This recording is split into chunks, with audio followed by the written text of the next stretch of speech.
Hey everyone, we have added two new features to help you manage your queue.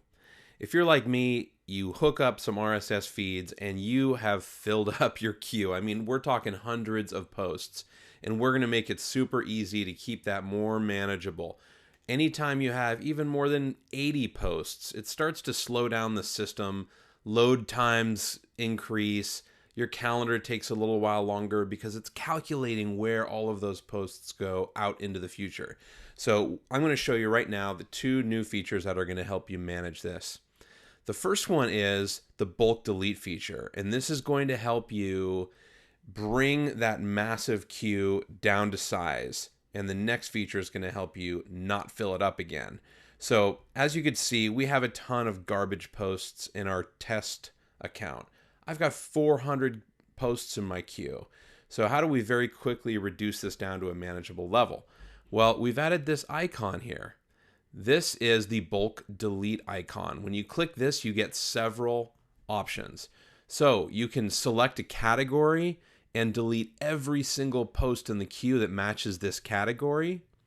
Or you can delete everything beyond a certain date. Let's say things got crazy and you've got the whole year scheduled with an RSS feed that is supposed to be like current news of the day, right? That might look a little ridiculous 11 months from now when you announce something that, happened 11 months ago and may have only been interesting at that time. So what you might choose to do is do a one-time cleanup and say, well, everything that's scheduled after, let's say next month, just delete it, clear it out of the queue.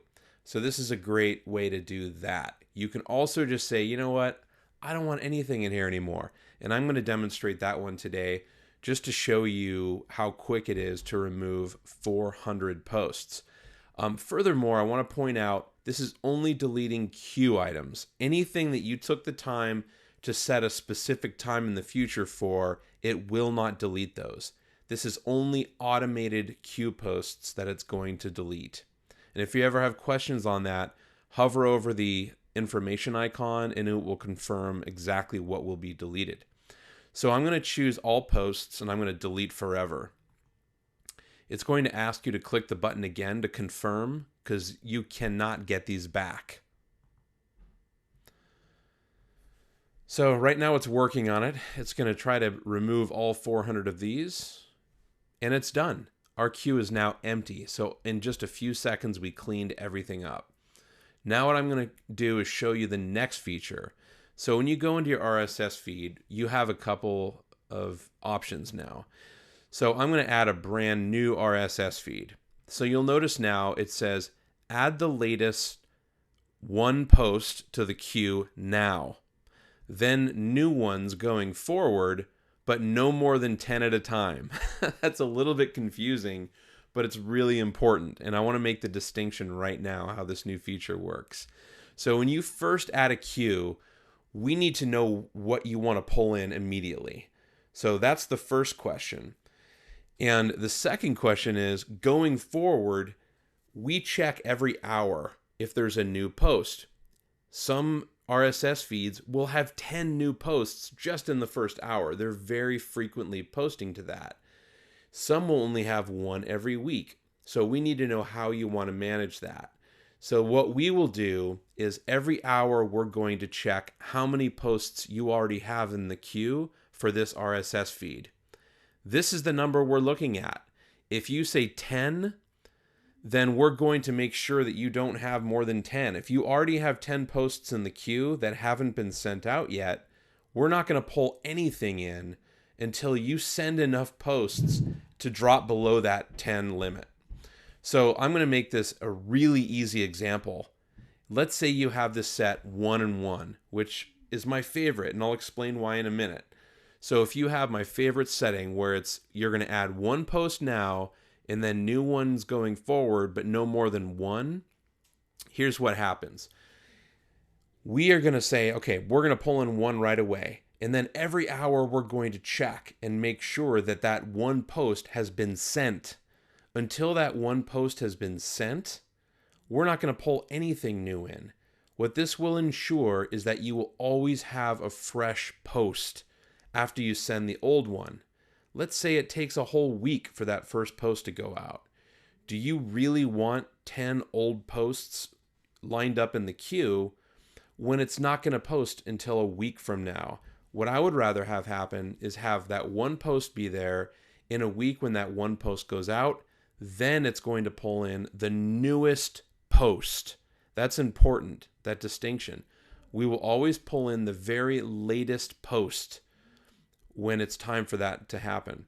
So I'm going to give you an example, a couple of examples here of why you might want to choose one or maybe a much higher number. So what you want to do is always have the freshest feed possible. If your schedule has only one item going out per week, then that's a very low frequency schedule. What you might want to do in that case is only have one here. If you have a really high frequency schedule for the category you're posting to on this RSS feed, let's say you're doing 5 posts a day. You're really trying to keep your Twitter feed current, and you have frequent stuff going out throughout the day with something new. Well, that's 5 posts a day over a week. That's 35 posts. That's a lot. And if this is the only RSS feed you have connected to that category, that's a very demanding schedule. So you might want to crank this up. Instead of 1, you might want to jump this up to something more like 10. And here's the other factor. How frequent is the feed that you're connecting to? And you can always tell by going to that blog. If you're hooked up to CNN top stories, they're posting more than 1 per hour. So there will be plenty of fresh content coming in. So what you can do if there's plenty of fresh content, keep this number nice and high.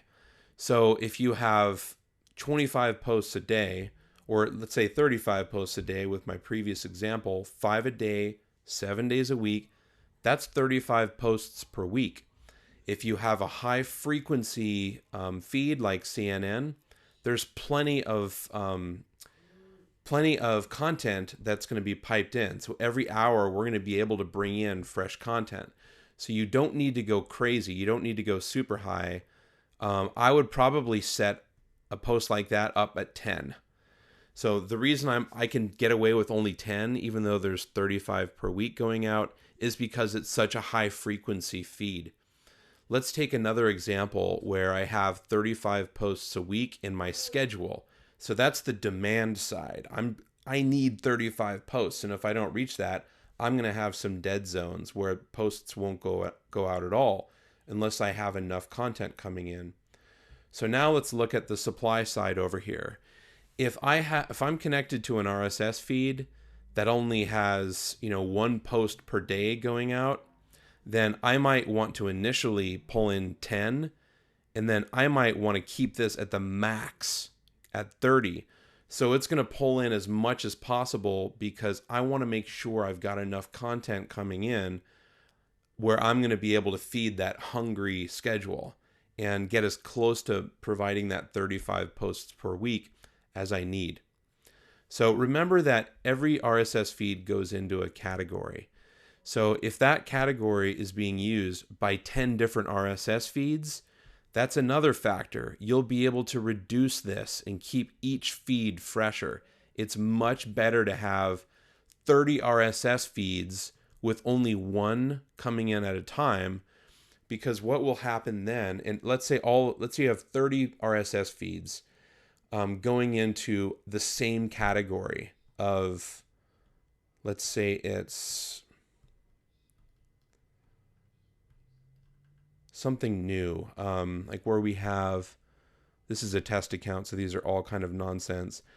So where we have, let's say, special offers or something we want really, really frequent, what you can do, if it's, what I was looking for is something like, news of the day or current news, current events. You want to keep that super fresh. What I would rather see you guys do, leave it at no more than 1. So it's only pulling the most recent one only when it's necessary. Then go out and connect 30 RSS feeds. Find 30 amazing blogs in your industry that are coming out as frequently as possible. That way, what's going to happen is even if you have those 35 posts in your schedule, it's going to pull in the most recent one, and it's only going to pull in a new one once the old one gets sent. So now you'll have a really fresh queue with only new items coming from a number of different sources at the very last moment, only when those posts are needed. So that's the way that you're going to have the most current posts in your feed. It shouldn't be anything more than a couple days old that's going out. Very current stories. So that's how these features work. I hope you guys make good use of them. Even if you have existing RSS feeds, this new feature will appear here. So you'll want to go into each of your existing RSS feeds. The default is going to be set at 10. So if that's fine, you don't need to do anything. But if you're not content with 10, or if you're seeing that your queue is not being full to meet your schedule, then you might need to bump up the 10 to 15 or 20. And good luck to you guys. I hope you keep your queues clean and current. Let us know in the chat if you have any questions about this.